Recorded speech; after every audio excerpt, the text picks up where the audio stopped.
We often imagine that every spark of energy, every surge of excitement, and every burst of motivation is the true sign that God is with us. But what if it is not always so? What if, after your awakening, God removes the very feeling of motivation you once relied upon? It sounds harsh, even unkind, yet God is not playing with you. He is shaping you. God removes fleeting motivation to strengthen lasting faith. When we first encounter spiritual awakening, it often feels like a flood of light and energy. Our hearts are stirred, our minds are sharp, and we think we could climb mountains for the sake of God. That early fire feels unstoppable, as though it will never dim. Yet, over time, that initial rush begins to wane. The joy is not as effortless, the drive is not as automatic, and the motivation that once carried us begins to slip away. To many, this feels like a loss, a punishment, or even abandonment. But in truth, it is none of these. It is God teaching us to rise above feelings, to place our trust not in the changing winds of emotion, but in the unshakable foundation of faith. Motivation is like a spark. It lights a fire, but a spark alone cannot sustain a flame. God knows that if we live only by feelings, our devotion will be as fragile as the morning mist, present at dawn but gone by noon.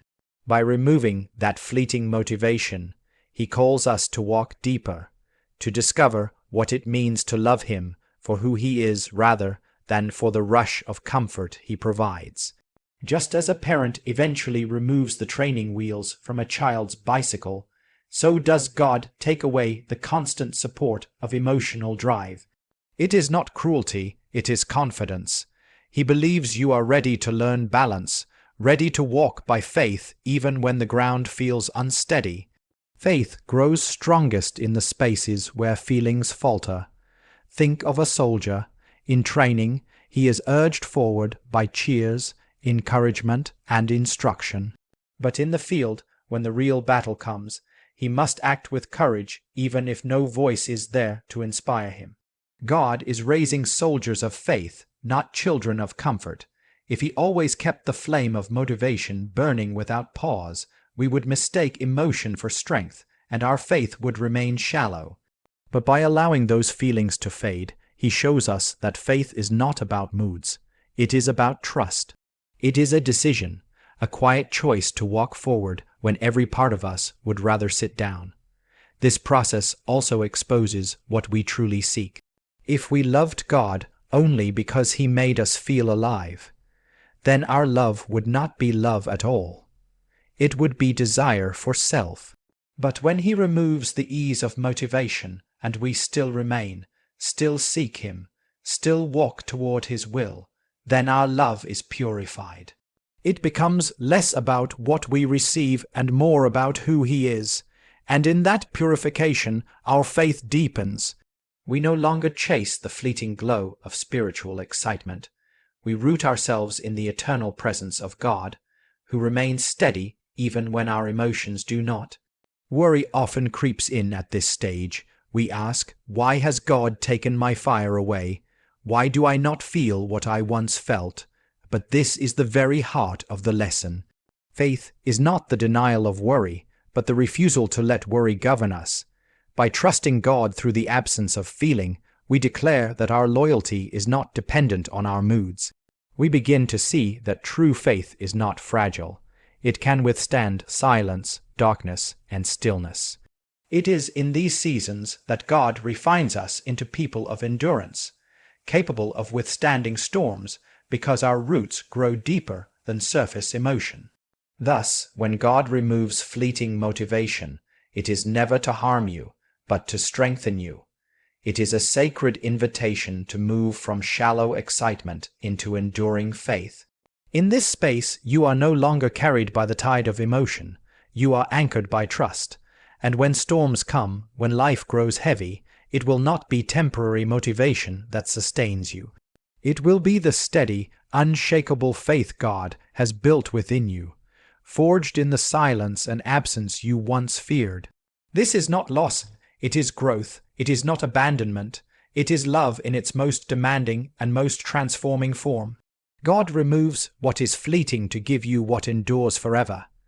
True growth begins when feelings fade but trust remains. At the beginning of any spiritual journey, feelings often run high.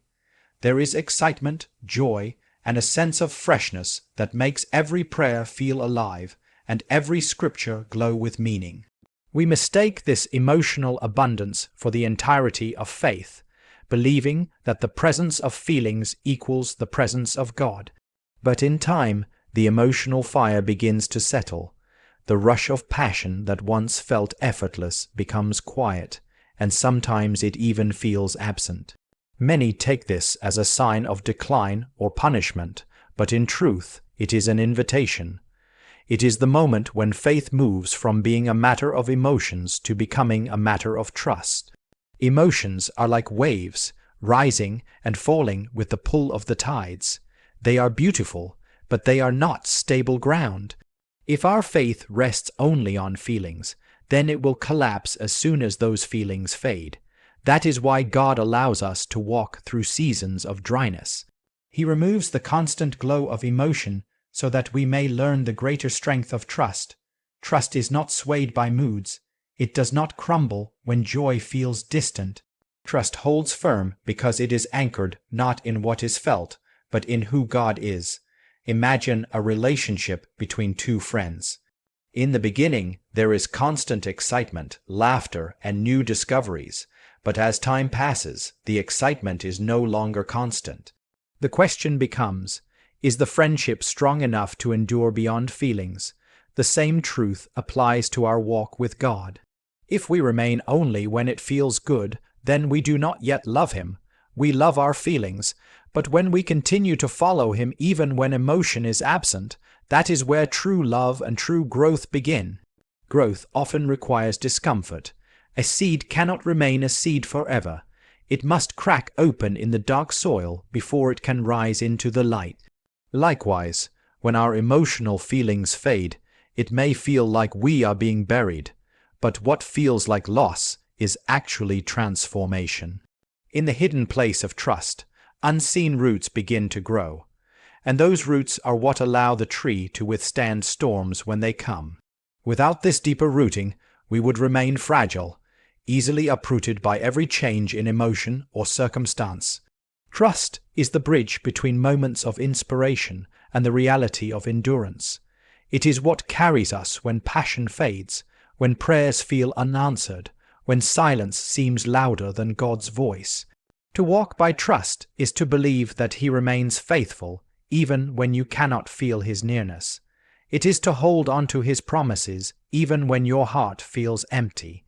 And paradoxically, it is in those moments of emptiness that faith is proven to be real. Faith without feelings is not weak, it is strong. It has graduated from being a child of moods into being an anchor in truth. When you learn to trust beyond feelings, worry begins to lose its power. You realize that God's love is not measured by the emotions you sense, but by the reality of His presence that never leaves. The fading of feelings becomes less frightening because you know now that trust does not depend on them. Instead, it depends on God's unchanging nature. You begin to see that His silence does not mean His absence. His stillness does not mean His neglect. He is teaching you to walk steadily, to love purely, and to grow deeply. Thus, true growth begins when feelings fade but trust remains. It is in this space that faith is refined, love is purified, and endurance is born. The fading of feelings is not the end of your spiritual life. It is the beginning of maturity. For when emotions fall silent and you still choose to walk with God, you step into the kind of strength that feelings alone could never give. This is growth not built on sand, but on rock. It is the kind of faith that lasts, because it rests not on what changes, but on the one who never changes. Worry blinds the soul, but surrender opens the heart. Worry is the natural instinct of the human mind whenever control feels out of reach. It clings to uncertainties, builds endless scenarios, and weighs the heart with imagined outcomes that may never come to pass. At first, worry feels like responsibility, as if replaying a fear over and over in our minds will somehow protect us from it. But in reality, worry does nothing but cloud our vision. It blinds the soul, leaving us unable to see what God is doing beyond the surface of our circumstances. Like smoke filling a room, worry chokes clarity and leaves us stumbling in darkness, convinced that all is lost when in truth, light is still present. The blindness of worry is subtle. It narrows our focus until all we see is what could go wrong, never what might go right.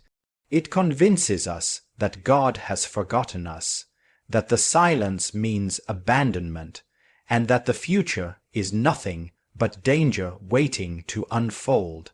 When the soul is trapped in worry, it cannot hear the quiet whisper of faith or the gentle assurances of God's presence.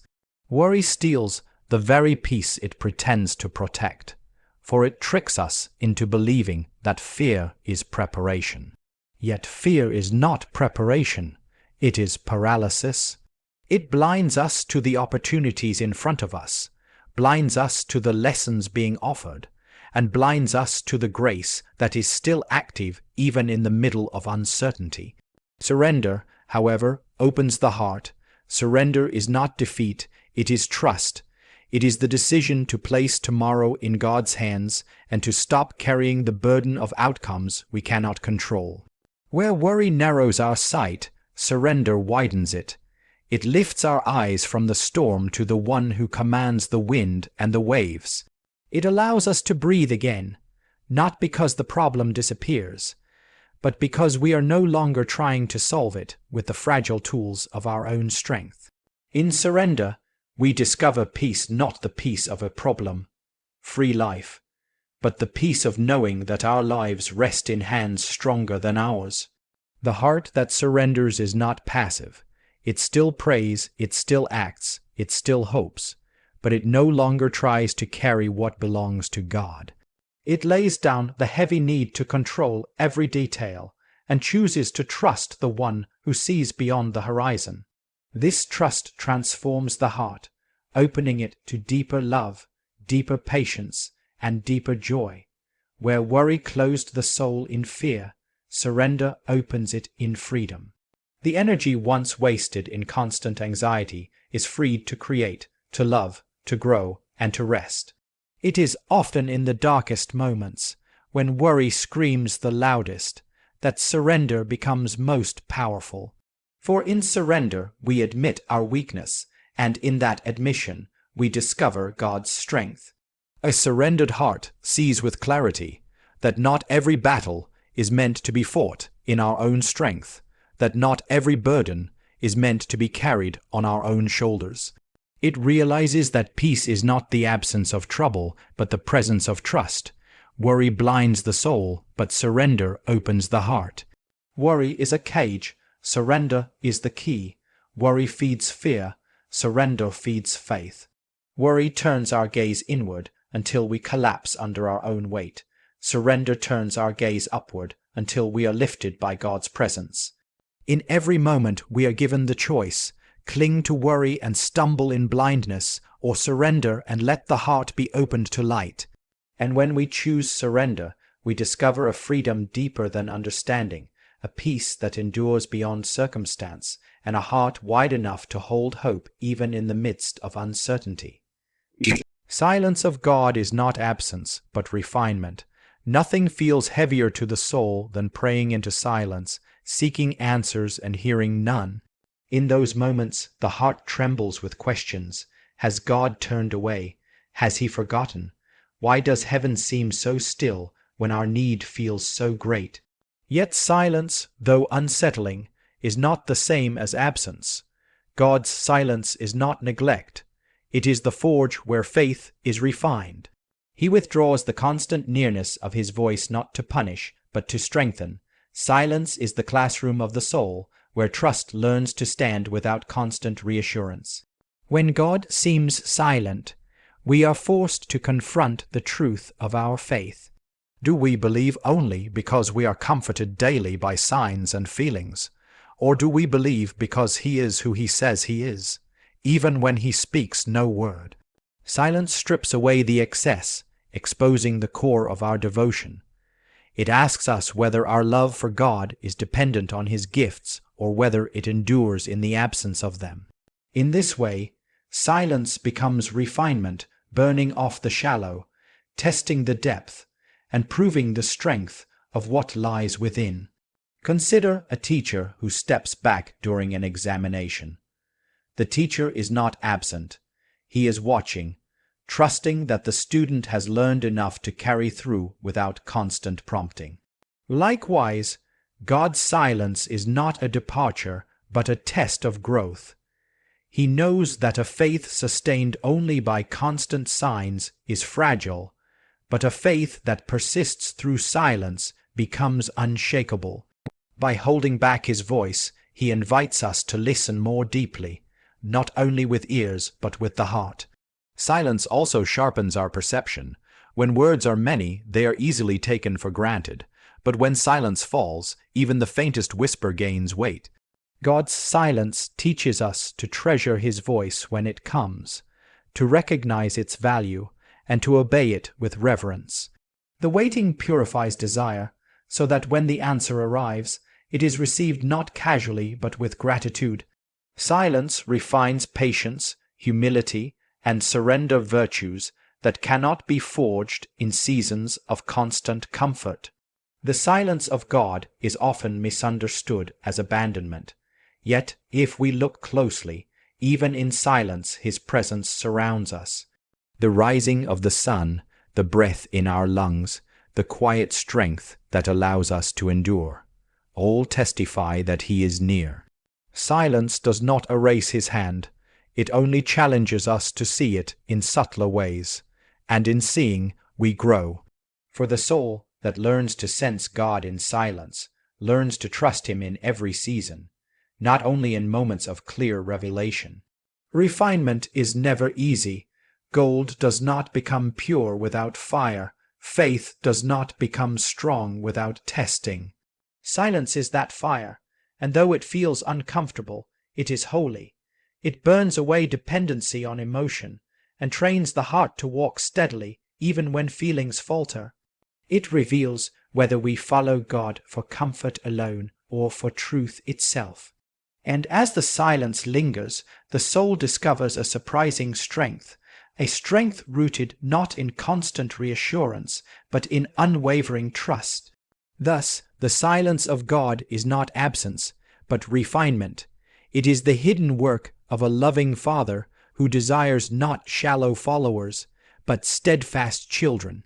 His silence is the soil where endurance grows, the furnace where love is purified, and the stillness where faith learns to stand on its own.